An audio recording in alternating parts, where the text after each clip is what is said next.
so what happened in court? So I go about life, live and work, and the jobs started coming down on us because they were trying to downsize Verizon. You see where they're going out with all the technology. They didn't need us. They don't need Ring and Copper. So they were putting a lot of pressure on me, even though I did a good job. I had good workmanship, put it like that, and I did good on the job, man, for the most part. They just didn't like me because I stayed to myself and quit caught up in their nonsense. And I was at the bottom of the totem pole anyway, and they were getting orders. The managers, the supervisors, the first, the second line is to put pressure on us, find reasons to fire us and get rid of us. Because we had got laid off when my daughter was 5 months old. We had got laid off, and 7 months later, it went to arbitration, and we got orders to go back to work.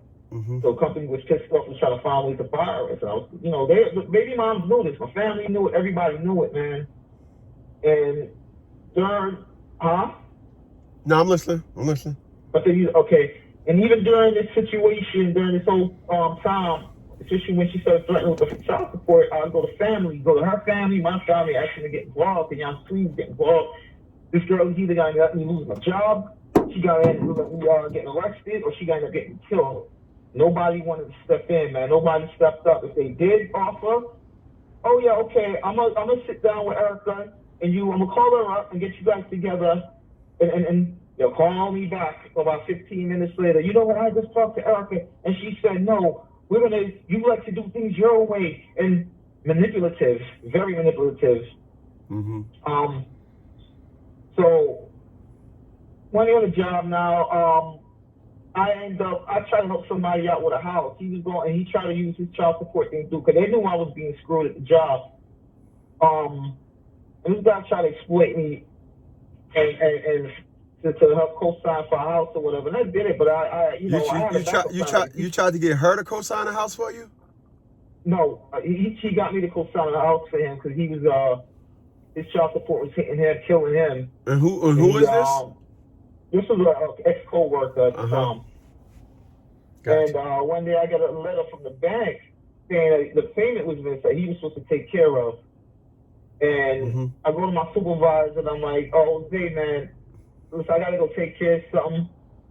And I gotta go take care of something. I forget what else I told him. But as I'm driving to go to the other garage, to go talk to Carl about the house situation, something told me, go to your first job, knock this work out, so they don't have nothing to say against you. And I go, knock my work out. And then I get a picture, my supervisor, he's telling me that, you wasn't at your first job, da-da-da-da-da. I was like, you lying. Did you go and check the sign-in sheet? I know you lying, because I had to sign in, and them people know me. They know me at that job at the hospital. I signed in. So he felt stupid. He's like, oh, okay, well, I'll put another job on your log. You need to be over there or something. Or I did. Why would you be there? I said, I didn't even know you put a job on my log, man. Why you didn't text me and let me know? Well, I'm over there now. So I go over there to meet him, and I called one of the shop stewards to meet us, to witness. I go over there. Why me and the supervisor he ended up punching me in the face first. He punched me in my face. He literally punched me and we square up. And punches me in my face, everybody just stops, frozen, in disbelief. Next thing you know, he wraps me up, pulls out his phone, calls police, says I punched him in his face. The other guy that I asked to witness the shop steward pigeon, he was next to the line to get my I was a little bit older than him. He got a job, and I was getting ready to transfer back to resident, and that's what everybody wanted to be. So he basically jumped the bandwagon and said, "I'll hit this dude in the face." I'm like, what? So after the dude called police, I went back up to Jose. I punched Jose in his face. I said, screw this. If I'm going to get in trouble for something I ain't do, I'm out to do it. Punch him in his face, and I walk away. And that's it, man. I'm not much of a high, but there was a lot going on at the time, man. I'm 47. I made it this far, man. And when did all that happen? This was around 2007. Okay. So 2005, 7. 2007 is when I left that job. I got fired and lost the job. 2 weeks later, I go to say bye to my little girl. I'm like, you know what? Because a friend of mine was like, come down to Maryland. I was leaving the country. I was like, I'm out of here. I'm done. Before they spend my passport and I'm stuck here, I was trying to get out of the country. And a friend of mine told me to come down to Maryland with him, where he moved to.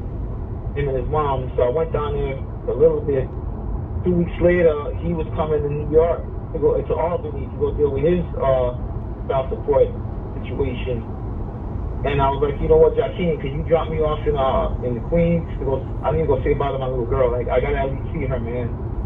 So she ain't gonna see me for a while. And that was 2007? Yeah. Sorry, man.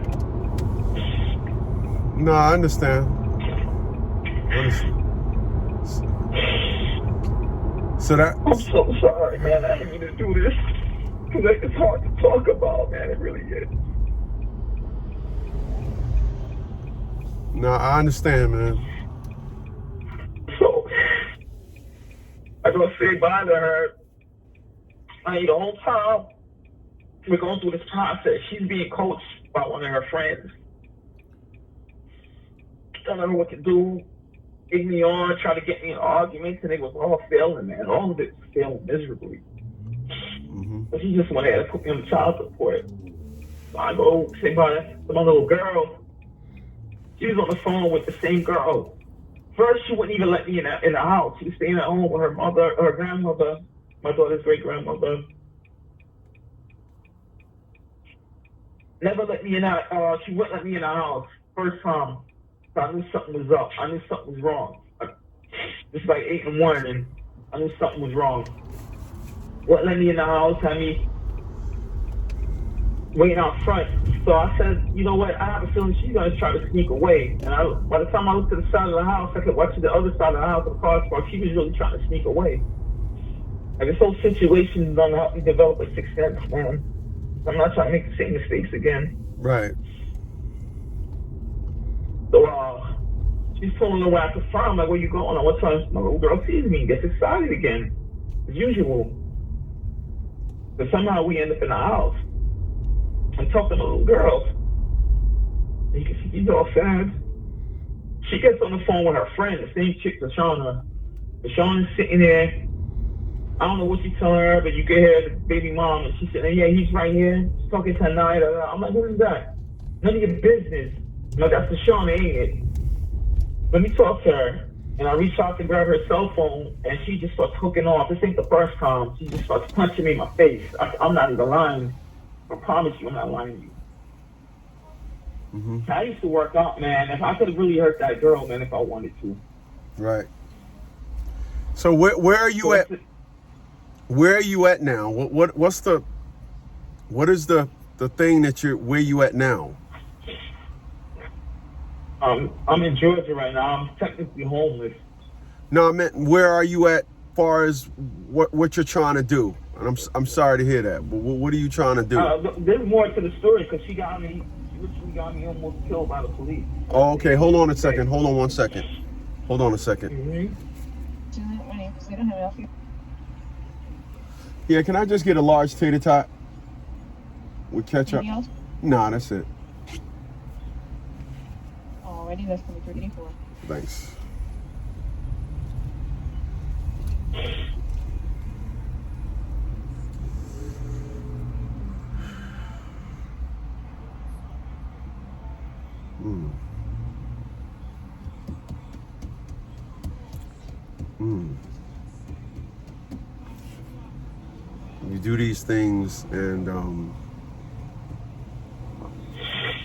You do these things and after a while you kind of you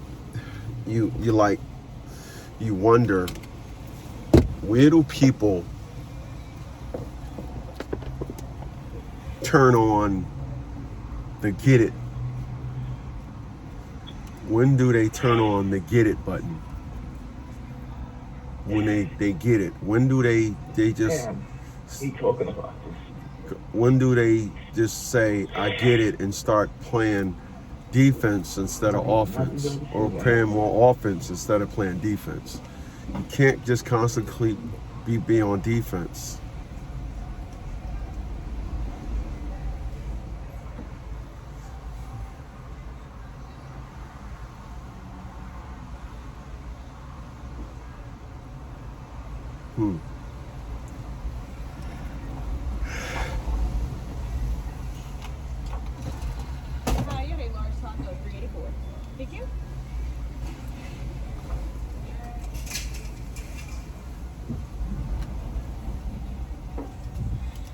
Here you are. Can you... Did you want any ketchup or mustard or anything like that? Ketchup.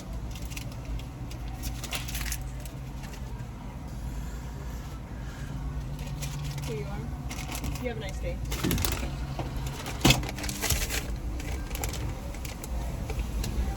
Okay, I'm back. Okay, go ahead. Go ahead. Continue, please.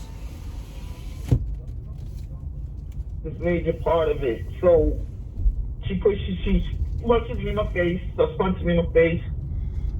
I push her again. She falls into the wall, hits her head in the wall. My daughter gets knocked over.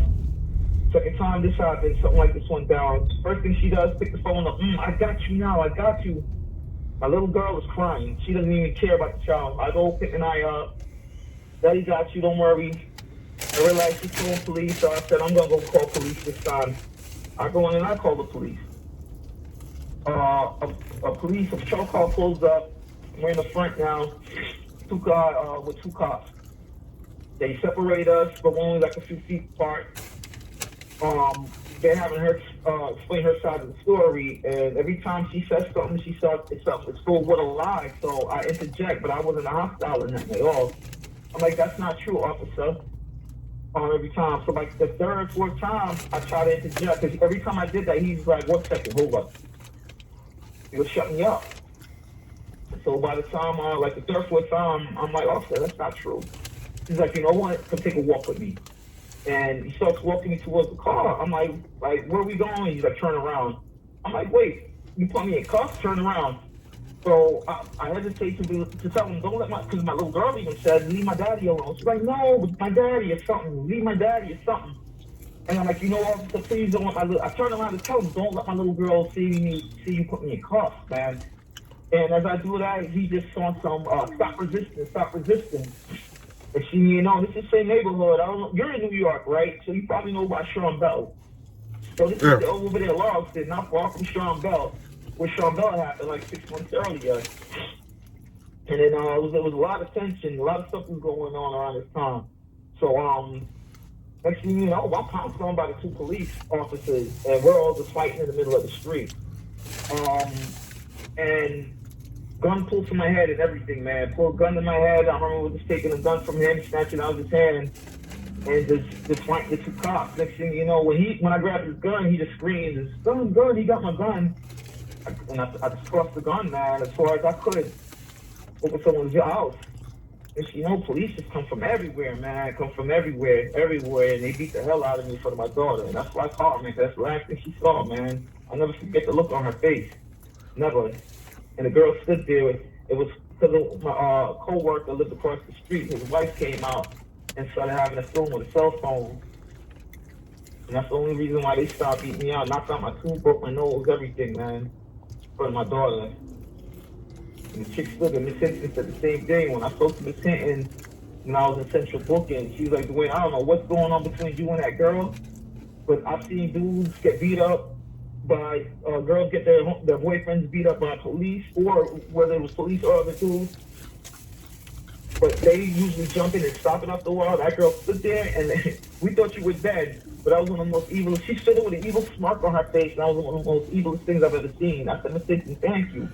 I'm gonna tell you the most craziest thing more than this entire story that you're telling me is your age. Is your age. 47 now. Well, here's what I'm getting at. I know everything you're saying my child's mom tried with me. Mm-hmm. Every woman, and I didn't know this, I did not know this, but I knew the bait. And what I mean is they'll bait you into some nonsense. Yep. I knew that before I understood the way I understand women are childish and all that now. I'm listening to you and I'm like, everything she tried with you, bro, you fell for it. And that just, that's what your problem is. Like everything she tried with you, you fell for it. It's like. That's what it was. That's what the problem was. You talk to me, you know me, I talk to everybody, I tell them the same thing. I know why I messed up. I know exactly why I messed up. And they ain't got nothing like, yeah, he was doing this, he was doing that, he was abusive, he was cheating on me, none of that. They got nothing on me, man. I was a stellar father to my child. I handled my business, man. That's why I can't believe I'm going through what I'm going through now. I'm still, I'm in college, I'm in a dorm right now, but I'm technically homeless. I can't get work. So many missed opportunities. I can't get a passport. I can't do nothing. My hands are tied. I can't drive. They won't let me drive. They won't let me get they won't let me get a driver's license. And I've been since 2007. Since 2000, I'm gonna say 14 is when they suspended the license because of this. But I haven't been driving since 2012 because of it. Yeah, man. Where do you live at now? I'm in Georgia, Marietta, currently. Mm-hmm. I call the courts, man. They lie to me. They keep misdirecting me. Yo, your case is active. It's active. It's been closed since 2015. They made me file for a modification petition. I petitioned. I said, you know what? I'm gonna play it their way, man. I gotta get some type of resolve to this.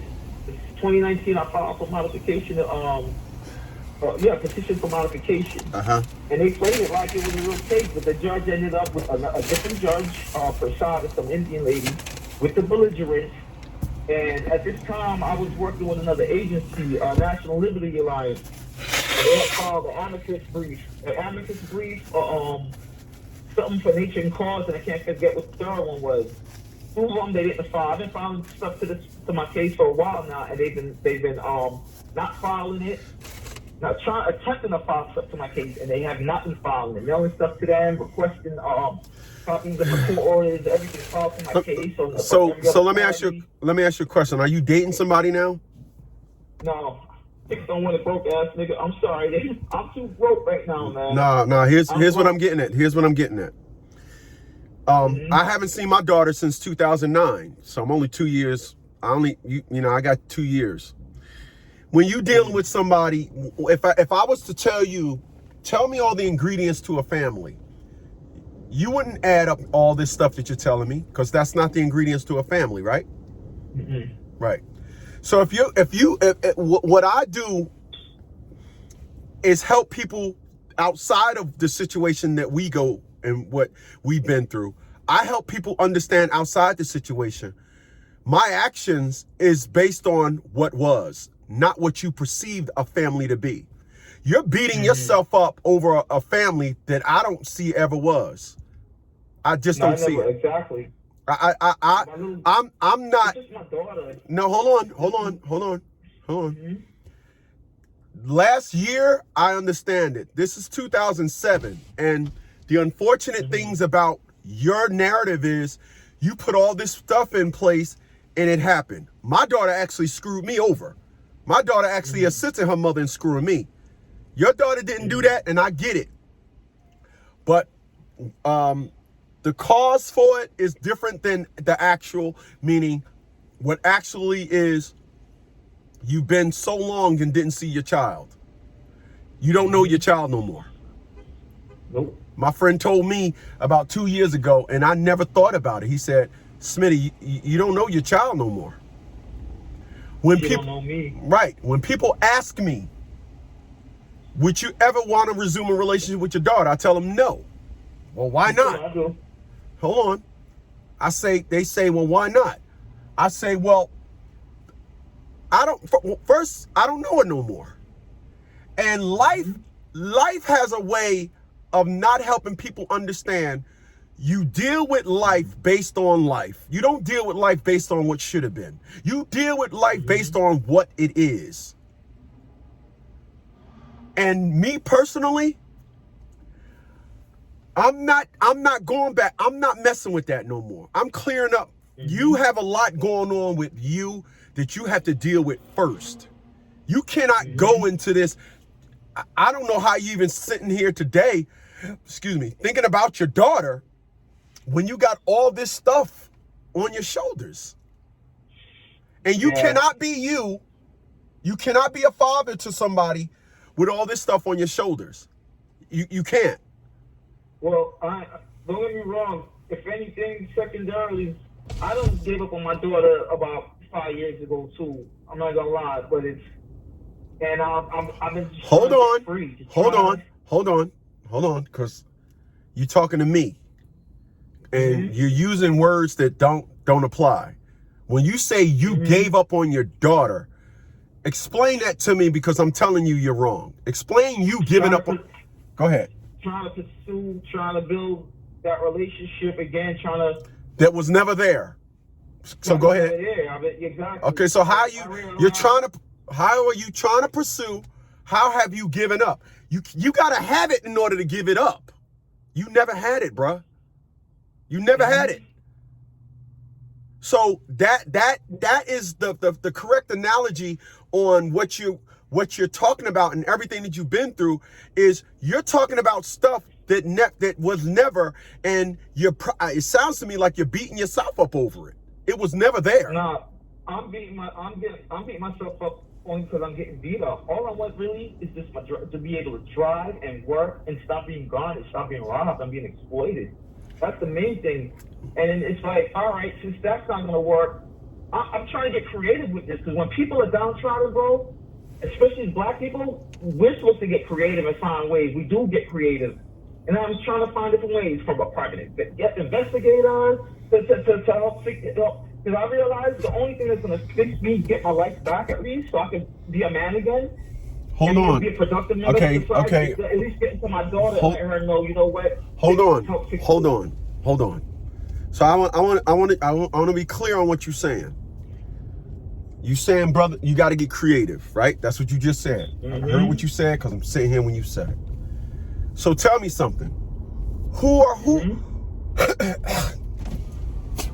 have you taught so they don't go through what you've been through? Who have I taught? Yeah, who have you taught? Honestly, I planted the seeds. There's a lot of people out here who are not teachable. I've been through some stuff trying to wake a lot of these youth, trying to mentor these. Who? Okay, hold on. Where could I go look that up at? Where is that at? Oh, you ain't got to. It's not documented. I don't want them documented. Oh, hold on now. Hold on. So you called me up and you paid me based on educating you primarily on my story, and you have damn near a 2-year difference in the same story, and you're not monetizing it. You don't feel as though at 47 there's a 20-year-old that can learn from what you just been through? You don't feel that? Like I said, I tried. Guys, I'm sure, trust me, I'm going to plant these seeds. I know I'm going to make an impact on a lot of people because they told me. Come back and thank me. But there are certain instances where I tried. I literally was coaching some dudes, and it backfired. How did it backfire, you coaching dudes? I'm curious. One dude, when I was in school, at my team, was a young Black brother, Andre, and I told him too much information, because he ended up turning out to be an octopus. And he ended up turning out to be an octopus. He started undermining me and started trying to exploit my situation. Of course he did. Of course he did. You know why?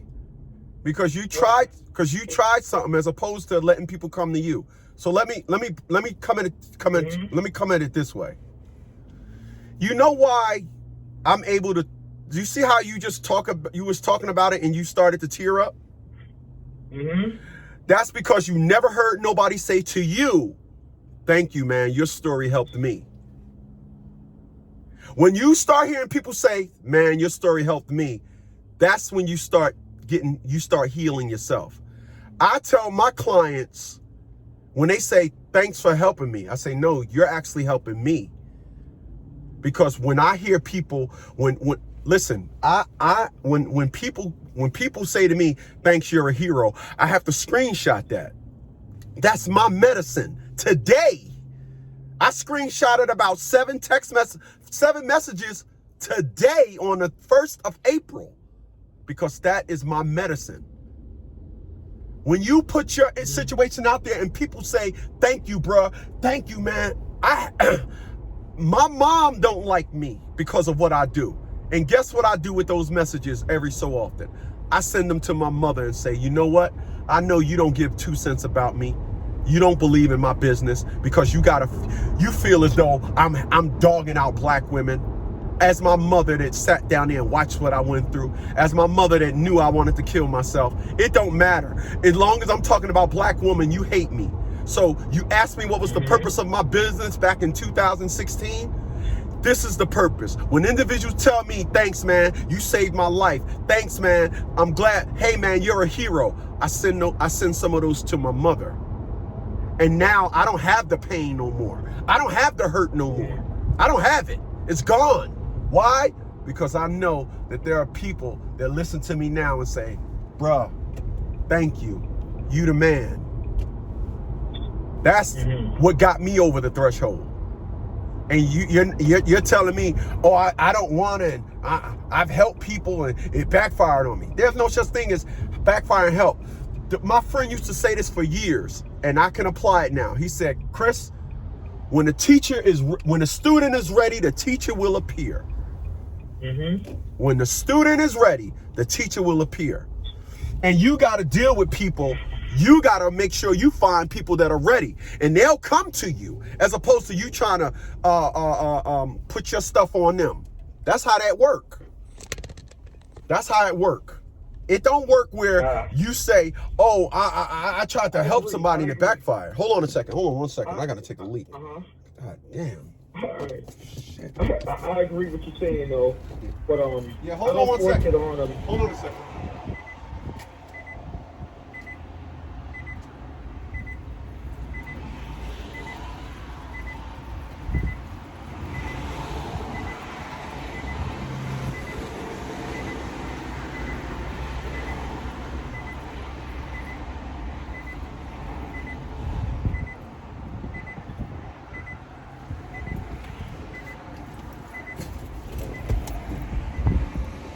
Okay, I'm back. All right. Yeah, so that is what it gets down to. So if you're saying to yourself, you know, hey man, I'm down on my luck. I'm trying to make it. This thing has really got its foot in my back, bruh. We live in an era now where it's called content creation. Everybody's creating content. And you're telling me you done fell for the trap of the okie doke. A woman done baited you into, Miss McCall, you done had the cops beat the crap out of you. And you telling me you don't got no content? You telling me you got nothing to tell nobody? Nobody can learn from that? Hey, listen, when a woman does this to you, I'm telling you now, blah, blah, blah, don't say nothing. When the cops come, go into shutdown mode. Nobody can know that. Nobody can know that. You know what kept me from that? To be honest with you, because I've been seeing content, everything everyone's talking about from seeing Carol. It's just the fact, it's the humiliation that I endured and stuff. I'm not gonna lie, it kept me away. It's keeping me away. Call me what y'all want, powers, whatever, but it's humiliation. There was a lot of jealous people at my job and a lot of so much jealous and war was around me at the time that wanted to well, here's the deal. It wasn't jealousy. When the world only knows the vigilante side of the man, then they will assume. See, you talking to somebody that been through everything you went through, and I can give you stats on domestic violence. You don't. I'm only 7 years older than you. I can give you stats on domestic violence. Women are the #1 initiators and aggressors of domestic violence. And you say you know it, but you fell all into it, but you ain't telling nobody else that, so they don't know. Yeah. They are the #1. You know, this is what we got going on. This is what we're doing. I know 72% of all women are bipolar. I know that. Hey, that's a fact. Yeah, I know it's a fact because it's a stat. And so when you sit down there and you add all this stuff up and it gets down to you just saying, you know what? I'm not trying to hear nothing you got to say because this is how you are. I know women. And ain't nobody baiting me into no nonsense because that's the way it is. And they lead the divorces, everything. Initiate it and lead it. Right. It's crazy. So your thing is, and you're living in a state of you. Wendy Williams says something back in the 90s. It was so profound. Wendy Williams said, "Success leads to, and it is the best prescription to get over something. And I needed to find success in this whole thing. And I found it. I done wrote books. Yeah. I found it. I am pimping the very problem that once had its clutches on me. I am talking about things now with, it's amazing. Everybody is talking about this thing now, how jacked up black women are. Back 7 years ago when I first started talking about it, everybody was crucifying me, even my mom. You're cool. I know. I already know because I was getting it too. So I was out there. I was in the streets. I'm not gonna lie. Guys, I got a couple of friends that I keep in touch with that know how I get down out there. But you're right about the context because a lot of people been telling me to do it, and I'm like, man, man. It is you roll your sleeves up, you say names, like I say my child's mom name, you say names, and you help the world understand your side of the story. Because when the world only wants to understand the person that leads the number one in initiating domestic violence, they want to believe that they are the innocent ones when it comes to when the cops are being called. My child's mom called the cops on me after coming into my house, assaulting me, called the cops on me. That happened the first time, and I had a friend. She told you need to get out of my. And I'm stupid. I'm like, I should have been like, gee, this is my crib. Like, what are you talking about? She did the same thing. Yup. And I said, cop. I said, look at my face, and you look at her face, and you tell me who did the hitting. And they left. And that's when 5 days later, I got served with the papers. Mm-hmm. Yeah, they're wicked, man. Yep. So, all right, man, and I love your work. I'm not gonna lie. All right. And you know what? Thanks for kind of sparking a fire with the content, because I've been talking to a few people about it lately. Venturing into other things in the content too. But all right. So because I know we're pressed for time. Mm-hmm. The call. So what should I do? How should I approach this? Like what do you think? Any advice? What can you do for me? Anything what can I do for myself? Yeah, that's where it all starts at. It all starts with you, number one. Number one, to me, listening to you, you got, like I said, you got a lot of content. And the unfortunates is you're blocking yourself from getting it out there to educate others. I'm transparent. I have no problem with telling nobody me and my mom don't get along. I have no problem with telling people I don't even ever want to talk to my mom again. I have no problem telling people I don't ever want to talk to my daughter again. What? Oh man. Well, I said, listen, life is what you live in. You're not living nobody's feelings. You're not living nobody's love. You're living life. And when you show me that you are not sensitive as my mother to all these things that you could attest to that a woman did to me, you cannot be sensitive to your own son. In a sense, you taking her side. You're my enemy. You cannot tell me. You cannot tell me you don't. I'm not trying to hear that. So the one thing with you is I would create a YouTube channel, man. I would start cranking out videos. I would just start cranking out videos, and I kid you not. There was a time, if you was to ask me, hey, how your daughter doing? I would damn near shoot. If I had my gun on me, I'd shoot you. I was that sensitive. It's not funny, but I get it. I laugh because I know exactly what you're talking about, bro. If you said to me, if a woman said to me, you and your child's mom get along? No. Well, what did you do or what didn't you do? They would just take her side. Now, when I say, well, she's a woman, right? And you know what women do. I ain't like that. Well, that's what you're supposed to say. Now I'm just tearing off into them.